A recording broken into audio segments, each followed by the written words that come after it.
Ce samedi, le fait du jour sur Objectif Gare est consacré à Xavier Bertrand, le candidat à la présidentielle 2022. Il était à Nîmes à l'occasion des journées parlementaires et il a accepté d'être face à la rédaction d'Objectif Gare, ici, chez Jérôme Nutil, avec Aurélie Mollaret, notre journaliste politique. Nous avons longuement interrogé Xavier Bertrand, un entretien long qu'on vous propose de découvrir immédiatement. La première question sur Objectif Gare, elle est toujours politiquement coquine.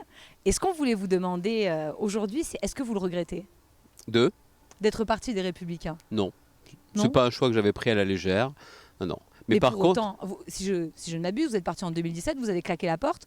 Mais aujourd'hui, vous venez aux journées parlementaires Les Républicains. Parce que je suis invité. Oui, mais par Damien Abad. Pour aussi un peu leur demander leur soutien. C'est une forme de danse du ventre.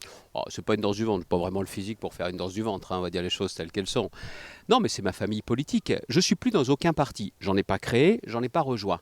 Je voulais garder cette indépendance. Maintenant, je n'imagine pas aller à l'élection présidentielle sans le soutien et l'aide de ma famille politique. Et c'est ce que je fais dans les Hauts-de-France. Parce qu'on n'a pas le choix. Quand on est candidat à l'élection présidentielle, même si les partis ont été durement critiqués, c'est quand même des militants, une structure et de l'argent. Et ça sert pour une campagne. Il n'y a pas que ça aussi. Si les Français me font confiance, il faut une majorité parlementaire pour mettre en œuvre les réformes. Et pour moi, la majorité de ma majorité, ça sera effectivement ce que je fais aujourd'hui. Dans la région des Hauts-de-France, moi je suis aujourd'hui indépendant de tout parti. Mais la majorité de ma majorité, ce sont les LR. Mais on a encore besoin des partis. Voilà, c'est ça qui est essentiel aujourd'hui. Comment on fait sans parti? On fait, regardez, la construction qui a été mise en place. Vous avez participé à décrédibiliser en partant. Non, parce que vous avez le droit de vouloir pour vous-même garder votre indépendance, mais travailler avec eux. Je vous dis, dans ma région, c'est une région de 6 millions d'habitants, je ne la dirige pas tout seul. Puis quand on voit d'ailleurs toutes les constructions de nouveaux partis qui ont été faites, ça ne fonctionne pas ça. Mais en revanche, ce qui est très important, c'est de voir que l'élection présidentielle, c'est une rencontre entre un homme, une femme et les Français. Et ça, pour moi, c'est incontournable. Aujourd'hui, avec Valérie Pécresse, vous êtes les deux personnalités à droite qui font la course en tête, on peut le dire comme ça en tout cas, par rapport à Emmanuel Macron et par rapport à Marine Le Pen. Comment finalement aujourd'hui s'allier sans se diviser? Parce que vous êtes tous les deux assez proches, probablement, et on va en parler dans quelques instants, probablement aussi sur vos idées, sur votre parcours politique aux côtés de Nicolas Sarkozy. Donc comment aujourd'hui faire en sorte de s'allier et de ne pas se diviser? Bon, déjà, c'est vrai que chacun a sa personnalité, chacun a son projet. On vient de la même famille politique, oui c'est vrai, mais encore une fois, il n'y a pas aussi que Valérie. Il y a Michel Barnier, il y a Éric Ciotti, il y a Philippe Juvin, puis on l'a vu aussi avec ces journées parlementaires, il y a aussi des personnalités qui ne sont pas dans la primaire et qui comptent. Vous me dites, quelle différence fondamentale? Le projet de République des territoires qui est le mien. C'est de penser qu'aujourd'hui on est dans une société bloquée. Il faut 6 générations pour que les Français de la catégorie populaire accèdent à la classe moyenne. Non mais vous voyez, 6 générations. Et ça n'a pas tout le temps été comme ça. On est une société bloquée. On a le sentiment, nous, en province, que toutes les décisions sont prises à Paris. Moi, je ne suis pas là pour faire un match Paris-Province, ce serait stupide. Mais on a besoin d'un changement complet de notre société et de faire en sorte que ce soit dans les territoires, notamment, qu'on prenne les décisions de la vie quotidienne et que Paris, le niveau national, s'occupe de bien nous protéger. La sécurité, la justice, la reprise en main de notre politique migratoire, la lutte contre le terrorisme. Il faut une nouvelle répartition des rôles. Et ce projet de société, je suis seul à le porter. Oui, et à la fois on a envie de vous dire que même si c'est un très beau projet, vous avez quand même, et on l'a vu sur les journées parlementaires à Nîmes, d'autres candidats, et vous les avez cités, qui souhaitent pourquoi pas participer à une primaire de la droite pour à un moment donné pouvoir élire le candidat qui représentera la droite et le centre. Vous vous affranchissez de la primaire, à ce stade en tout cas. Est-ce que vous irez jusqu'au bout? Parce qu'est-ce qu'à un moment donné, vous n'allez pas prendre le risque de vous retrouver avec notre candidat de la droite et peut-être tous les deux de se vampiriser ou de se neutraliser par rapport à Emmanuel Macron? Moi, je connais bien les uns et les autres. Chacun a vraiment l'esprit de responsabilité. Et personne ne prendra ce risque. Vous savez, moi, je suis rentré au RPR, j'avais 16 ans, pour Jacques Chirac. J'ai été à la tête de ma famille politique à la demande de Nicolas Sarkozy. Moi, ce que je veux, c'est la faire gagner, cette famille politique. Je ne veux pas la faire perdre. Et personne n'a le droit de la faire perdre. Et il y a un point, au-delà de tous les commentaires qu'on peut entendre aujourd'hui, c'est l'esprit de responsabilité et le bon sens. Il y a 2 candidats, il y aura 0 candidat au final pour l'emporter. Mais ce n'est pas le faire emporter pour nous, pour la droite et le centre. C'est parce que je suis persuadé qu'aujourd'hui, c'est les solutions de la droite et le centre, l'autorité, le travail, ma République des territoires, qui permettront justement de remettre le pays sur les rails. C'est ça la conviction. On parle d'une élection présidentielle. Qui va diriger notre pays ? Qui va s'occuper des Français dans les 5 ans qui viennent? Ce n'est pas une affaire de vanité ou d'orgueil. Et oui, mais comment C'est départager ces candidats? Avec Valérie Pécresse, on voit dans les sondages, vous êtes à touche-touche. Alors là, peut-être vous essayez de serrer les dents et d'essayer de vous détacher. Mais pourquoi pas ne passer par une primaire? La primaire, c'est une machine à diviser. Tout dépend le comportement de ceux qui y participent. Si c'est fait en bonne intelligence, regardez François Hollande, il a quand même réussi à impulser l'alternance grâce à la primaire parce que c'est des débats, on voit le recul des citoyens, ils sont éloignés des politiques publiques. Ça vous permettrait de parler de certaines mesures pour la France, comme on l'a vu malheureusement aux journées parlementaires qui étaient que entre députés. Qu'est-ce que j'ai fait moi? J'ai parlé notamment, quand j'ai rencontré les parlementaires, de tous les sujets. On a parlé du nucléaire, on a parlé d'environnement, on a parlé de santé, on a parlé d'Europe, on a parlé d'agriculture, on a parlé de dépenses publiques, j'ai parlé de tout. Et vous avez raison, il faut parler de tous les sujets auprès de tous les Français et le plus rapidement possible. Regardez les élections départementales et régionales. Le taux d'abstention, énorme, énorme. Ça veut dire qu'il va falloir du temps pour aller pousser la porte des Français, pour leur dire voilà ce que je veux vous proposer. Et donc encore une fois, il ne s'agit pas d'attendre le mois de décembre pour aller le faire. C'est ça qui est très important. Alors les militants LR décideront de cette question, primaire ou pas primaire, le 25 septembre. Tout à fait. Et moi, je dois respecter ce choix, comme je demande à ce que l'on respecte l'engagement qui est le mien. Ce qui est très important, c'est que de toute façon, nous devrons nous retrouver. Et je vous le redis, parce que vous me parlez des sondages. Bon sang, les sondages que... Là, en ce qui me concerne, soit devant ou pas, c'est pas ça la seule question. Vous les regardez quand même, Monsieur Bertrand. Bien sûr que je les regarde, mais je ne vais pas non plus mettre la rate au courbouillon quand vous avez effectivement un point de différence dans un sens, soyons sérieux. Le vrai sujet derrière, c'est qui peut l'emporter face à Emmanuel Macron. Et je pense que ça, c'est aussi un facteur important parce que ce n'est pas le fait de savoir seulement qui représente, qui peut gagner. Parce que je suis persuadé que si nous ne mettons pas un coup d'arrêt au déclin de notre pays, aux difficultés grandissantes de nos concitoyens, tout ça finira très mal. Vous savez, j'ai été moi particulièrement marqué par la crise des Gilets jaunes. Les Gilets jaunes des ronds-points, pas ceux qui sont allés massacrer l'Arc de Triomphe ou qui ont cassé avec les Black Blocs, ceux des ronds-points. Il y avait un double message. On a eu beaucoup, nous, dans le Gard des Gilets jaunes. Et dans les Hauts-de-France, et également partout en France. Parce que ce sont des Français qui vous disaient, quand on n'habite pas dans le cœur des métropoles, on n'est pas des citoyens de seconde zone quand même. Et le deuxième phénomène, peut-être le plus marquant, quand on bosse, et que la fin du mois, ça commence le 5, ça ne peut pas continuer. Et ils ont raison. Et il faut apporter des solutions à cela. Et je pense que le projet de République des territoires, peut-être le parcours qui est le mien, me permettent à la fois de mieux comprendre et d'apporter de vraies solutions. Mais ça va être très compliqué parce qu'aujourd'hui, l'espace politique de la droite est occupé par Emmanuel Macron. On l'a vu, il a fait la réforme de l'ISF, il a défiscalisé les heures supplémentaires. Il a fait ce que la droite n'a pas fait. La défiscalisation des heures supplémentaires, excusez-moi, c'est Nicolas Sarkozy, c'était son oui, ministre elles ont du été Travail. rétablies, Mais jamais comme avant. Et il les a rétablies quand Mais même. jamais comme avant. Aujourd'hui, c'est des petits bouts qui ont été faits. Il n'est pas à droite pour vous, Emmanuel Macron? Mais il s'occupe surtout des gens qui vont bien. Pardon, des gens qui vont très très bien. Moi, je veux m'occuper des gens qui vont moins bien. Vous savez, dans un pays comme le nôtre, dans une région comme la mienne, il y a des gens qui vont très bien. Mais il faut aussi s'occuper de ceux qui ont du mal. Il faut s'occuper de ceux qui travaillent et qui n'arrivent pas à s'en sortir. C'est ce que j'ai fait notamment avec des politiques dans ma région.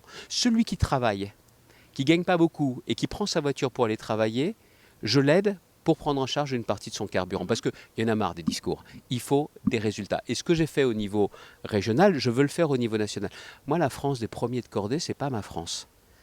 Sur une cordée, il faut s'occuper de tout le monde. Oui, mais c'est quand même très compliqué mais c'est le plus aujourd'hui. important. Non, mais politiquement, c'est quand même compliqué parce qu'Emmanuel Macron, il est sur le centre et il est à droite. Mais jamais de la vie. S'il avait été à droite, on n'aurait jamais une telle faillite en matière de sécurité. Il n'y aurait pas une telle impunité qui est en train de gangréner le pays. On aurait une immigration qui serait maîtrisée. Et on lutterait autrement qu'avec des grands discours contre le terrorisme islamique. S'il était vraiment de droite, la sécurité des Français... Pardon, ça serait la priorité. Notre candidat qui sera à mon avis probablement sur la ligne de départ, c'est Éric Zemmour. On en parle beaucoup. Ah il bon sera probablement. Vous avez des scoops, vous ? D'ailleurs, il sera à Nîmes probablement le 15 octobre prochain. En tout cas, qu'est-ce que sa candidature ou en tout cas, qu'est-ce que l'excitation médiatique autour de lui vous inspire ? Eh bien voilà, vous avez tout dit. L'excitation médiatique.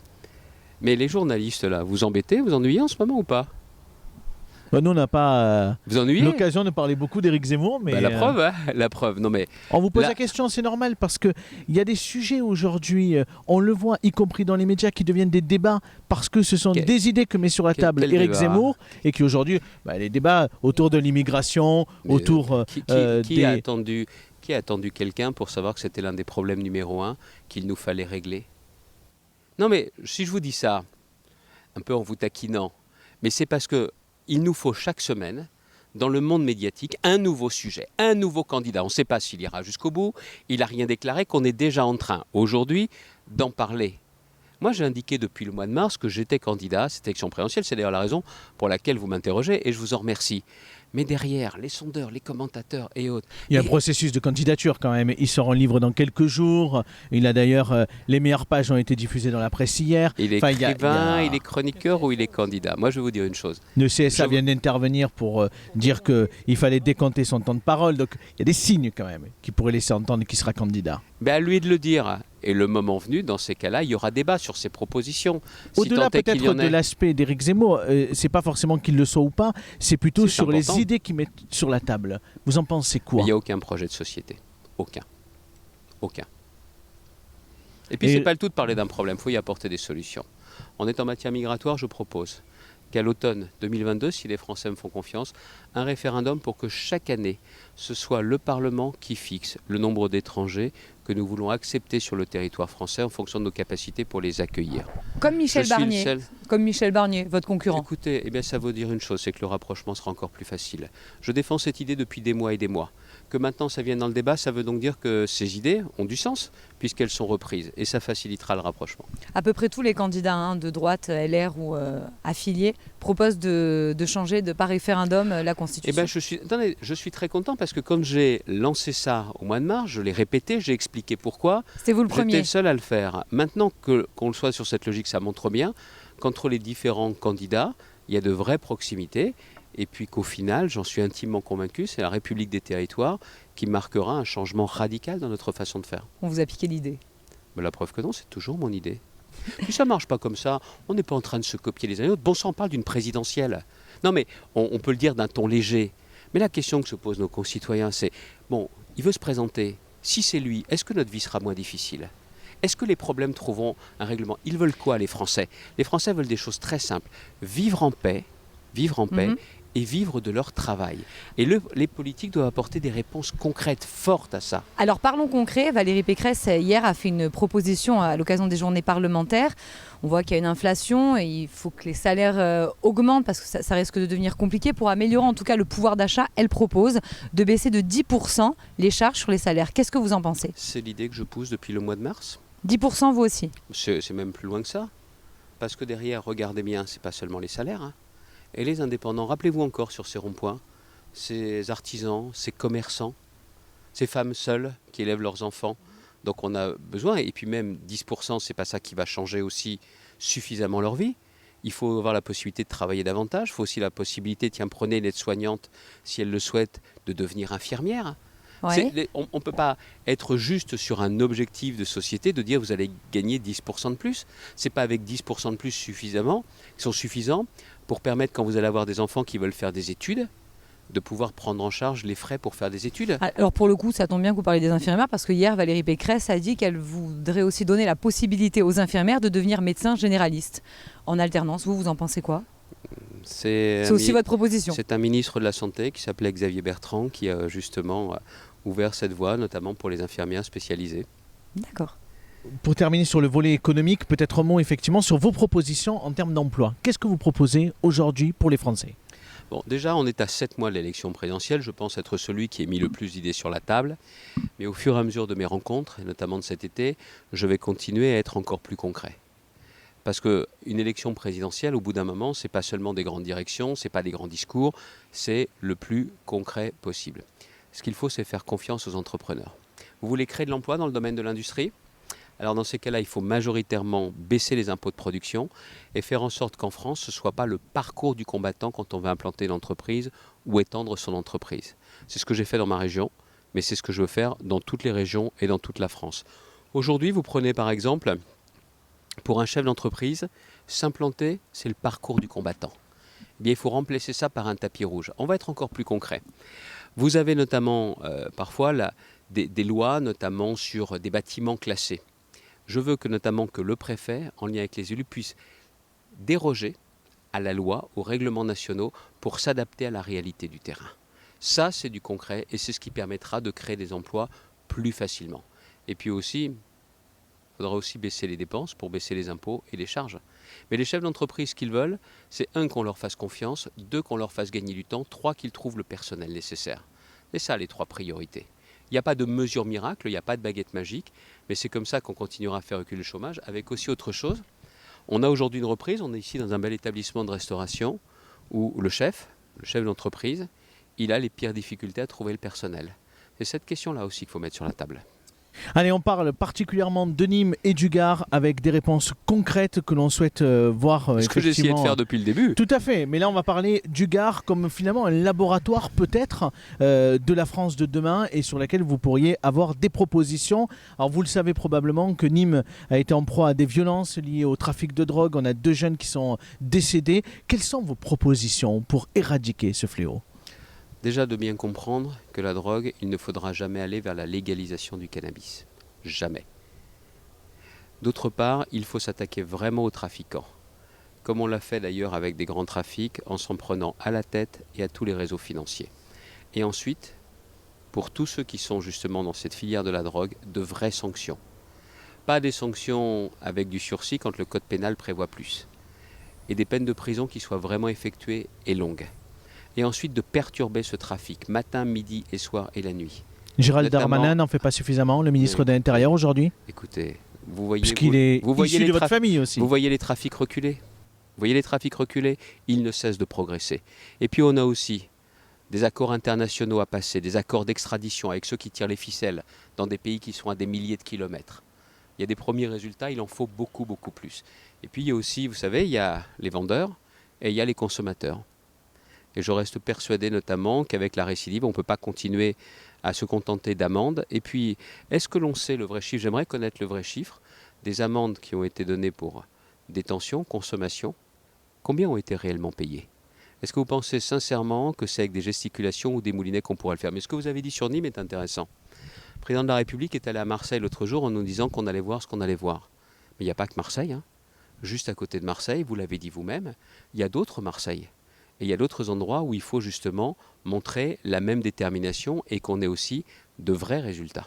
Est-ce qu'en matière de prévention, il n'y a pas des mesures à prendre pour éviter qu'un jeune de 12, 13 ans ne se retrouve à faire le chauffeur en bas mais beaucoup plus de prévention. Et puis il y a aussi des sanctions qui doivent clairement s'imposer. Vous savez, je suis ancien ministre de la Santé. Et à ceux qui me disent « drogue et douce, ça ne va pas ensemble. Drogue douce, ça n'existe pas. » Et toutes les études le montrent. Les ravages qui sont causés sont terribles. Et donc, on a aussi besoin de maintenir cet interdit. Je pense qu'une société, je pense que tes enfants se construisent également avec l'interdit. Si je suis élu président de la République, il n'y aura jamais de tentation, de dérive pour aller vers une légalisation du cannabis. Et tous ceux qui vous disent que ce sont des bonnes idées, ceux-là, soit n'y connaissent honnêtement pas grand-chose sur les éléments scientifiques, et sont à mon avis beaucoup trop permissifs. Mais les réponses étaient plutôt de la mixité sociale, parce qu'on sait que dans les quartiers difficiles, une concentration de difficultés. C'est 2 choses. Et vous avez plein de gens qui sont dans les difficultés, qui pourtant ne basculent pas dans les trafics. Donc la première des choses, c'est l'autorité. Et la deuxième, bien évidemment, c'est que vous devez offrir de véritables perspectives pour s'en sortir. Et c'est l'éducation, c'est l'emploi, c'est l'entrepreneuriat. Je suis entièrement d'accord avec vous. Mais ce n'est pas parce qu'il y a des difficultés sociales qu'on devient forcément dans la délinquance. Parce qu'autrement... Mais on n'a pas tous les mêmes chances, on n'est pas tous égaux malheureusement. Mais alors qu'est-ce que vous dites à ceux qui sont dans ces quartiers, dans la difficulté, qui ne basculent pas dans la violence ? Ils sont respectables ou pas ? Bien sûr qu'ils le sont. Mais les politiques sont là pour apporter des réponses à toute situation. Oui, il serait plus que temps, même si personne n'a de baguette magique. Je pense qu'il ne faut surtout pas se tromper de voie. Alors un mot sur le Gard, notre département est l'un des plus pauvres de France. Est-ce que vous avez 1 ou 2 mesures à proposer pour permettre aux Gardois de sortir de cette pauvreté ou du moins de s'en éloigner ? Quand on se dit qu'on est dans la pauvreté, c'est notamment qu'on est bénéficiaire du RSA. C'est l'insertion, c'est la formation. Aujourd'hui, vous êtes bénéficiaire du RSA, vous voulez avoir accès à de la formation, c'est compliqué. Pourquoi ? Parce que vous avez d'un côté le département qui s'en occupe, l'insertion, et vous avez la région qui s'en occupe la formation. Je propose avec la République des territoires beaucoup plus de simplicité, que ce soit les mêmes élus, la même institution qui s'occupe des deux pour vous permettre de vous en sortir. Ça, c'est du très concret, parce qu'aujourd'hui, il y a des politiques de formation des demandeurs d'emploi, il y a des politiques d'insertion, mais ça ne se rencontre pas. Et dans les régions où on le fait, je vois notamment le département du Nord, où il y a aussi des difficultés. Il y a des gens qui vont bien, il y a des gens en difficulté. On a fait ce travail. C'est le département qui a vu le plus reculer le nombre de bénéficiaires du RSA parce qu'ils s'en sont sortis. C'est du concret. Ça veut dire du que tangible. la prise en charge du RSA serait prise en charge par la région. C'est pas ça. C'est qu'aujourd'hui... Parce que là, vous allez faire des heureux dans le département du Gard, tous les élus... C'est pas ça. D'ailleurs, je propose que ce soit le même élu. Aujourd'hui, vous avez 6000 en France, conseillers départementaux et régionaux. J'assume que la réforme que je propose arrivera à 4000 élus, 2000 de moins, un tiers de moins. Mais ce que je cherche surtout, c'est de l'efficacité. Oui. Et donc, En avec ce l'insertion... système-là, c'est-à-dire que l'élu qui s'occupera de l'insertion sera le même élu qui s'occupera de la formation pour remettre le pied à l'étrier. Mais qui paiera le RSA in fine? Ce sera toujours les départements. Comme c'est le cas aujourd'hui. Mais vous savez que les élus sont vent debout contre ça. Mais le problème, c'est surtout de sortir les gens du RSA. Parce que si vous les sortez du RSA, c'est donc qu'ils retrouvent un emploi. Et s'ils retrouvent un emploi, ils ne sont plus bénéficiaires du RSA. Donc la question, avant de savoir qui paye différemment d'aujourd'hui, la question c'est ça, mais est-ce que les gens s'en sortent? Un mot sur les mineurs isolés. Dans le Gard, le budget a carrément doublé, voire triplé entre 2017 et 2021. C'est à l'État d'assumer ses responsabilités. C'est à l'État de récupérer. Ça représente 12 millions d'euros, 10 millions d'euros dans le Gard. L'État doit récupérer. Si vous, président de la République, l'État récupérait cette compétence. C'est pas forcément tout récupérer, mais assumer ses compétences. On sait bien que les départements n'y arrivent pas et que les règles en la matière, elles sont contournées. Donc très clairement, ça c'est aussi une des responsabilités de l'État. Dans la République des territoires, il y a des responsabilités pour les territoires, mais ce qui est régalien, tout ce qui concerne la sécurité, tout ce qui concerne la justice, je vous l'ai dit, les politiques migratoires, la lutte contre le terrorisme, c'est à l'État d'assumer ses responsabilités. Et en la matière, tout ce qui relève justement de ces mineurs non isolés, l'État ne peut pas s'en désintéresser, c'est pas possible.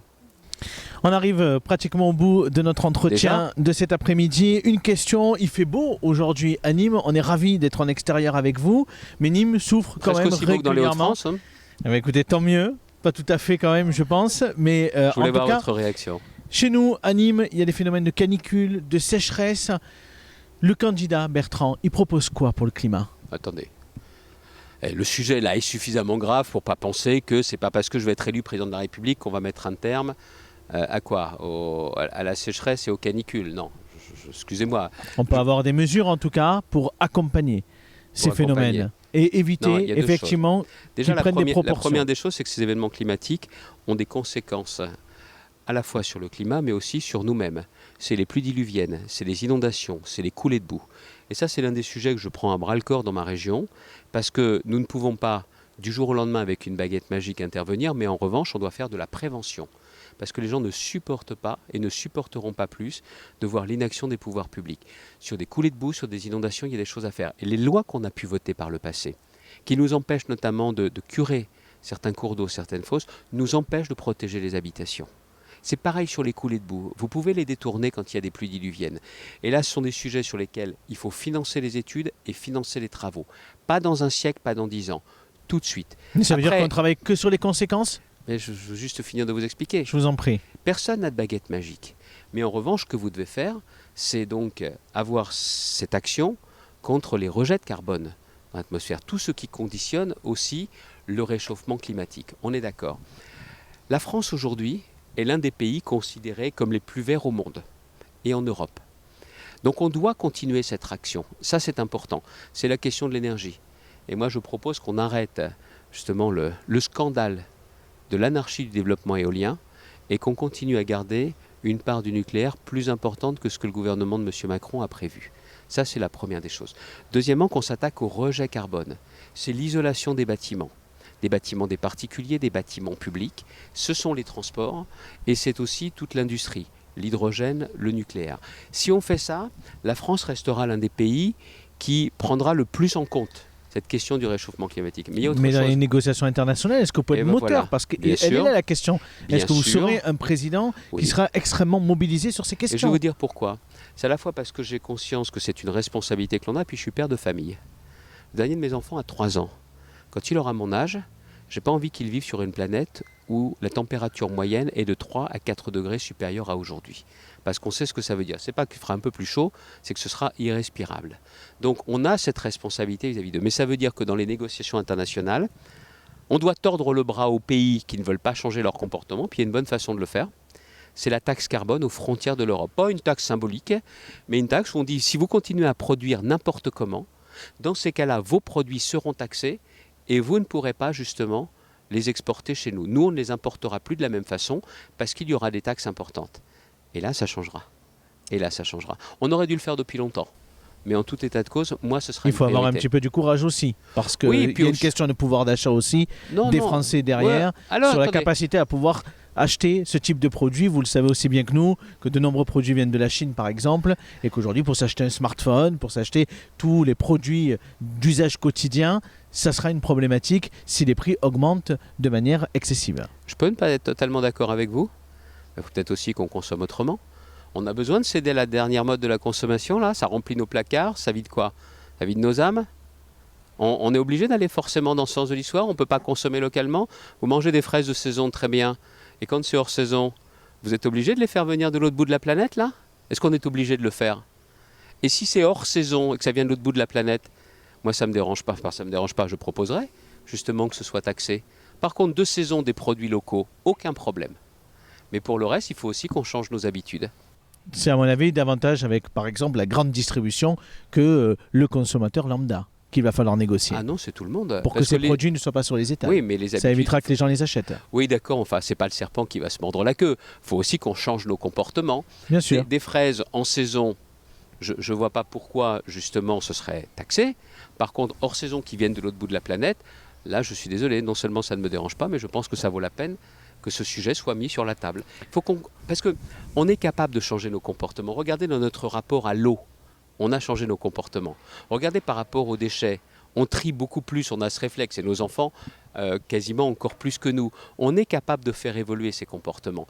Mais il faut se dire que ça a aussi des conséquences directes. Les pays qui font le tour de la planète, regardez le bois, la filière bois. On produit du bois en France. Alors, on l'exporte, il est transformé et il revient plus cher en France. Non mais on est fada. Une dernière question. On est fada. Une et donc dernière très question, clairement, Monsieur là, Bertrand. ça fait partie des sujets sur lesquels il y a de l'emploi à la clé, il y a de la valeur, et puis surtout un peu de bon sens. On l'a entendu. Une dernière question, puisque vous le savez, le Gard est une terre de tradition, et on voulait terminer là-dessus pour savoir si vous, à titre personnel, vous étiez favorable à la corrida. On garde ces traditions-là. Pas de changement. Très clairement, on garde ces traditions. Y compris pour les jeunes? Je vous l'ai dit, on garde ces traditions. Merci Xavier Bertrand Merci à de vous. nous avoir accordé cet entretien. Merci à vous.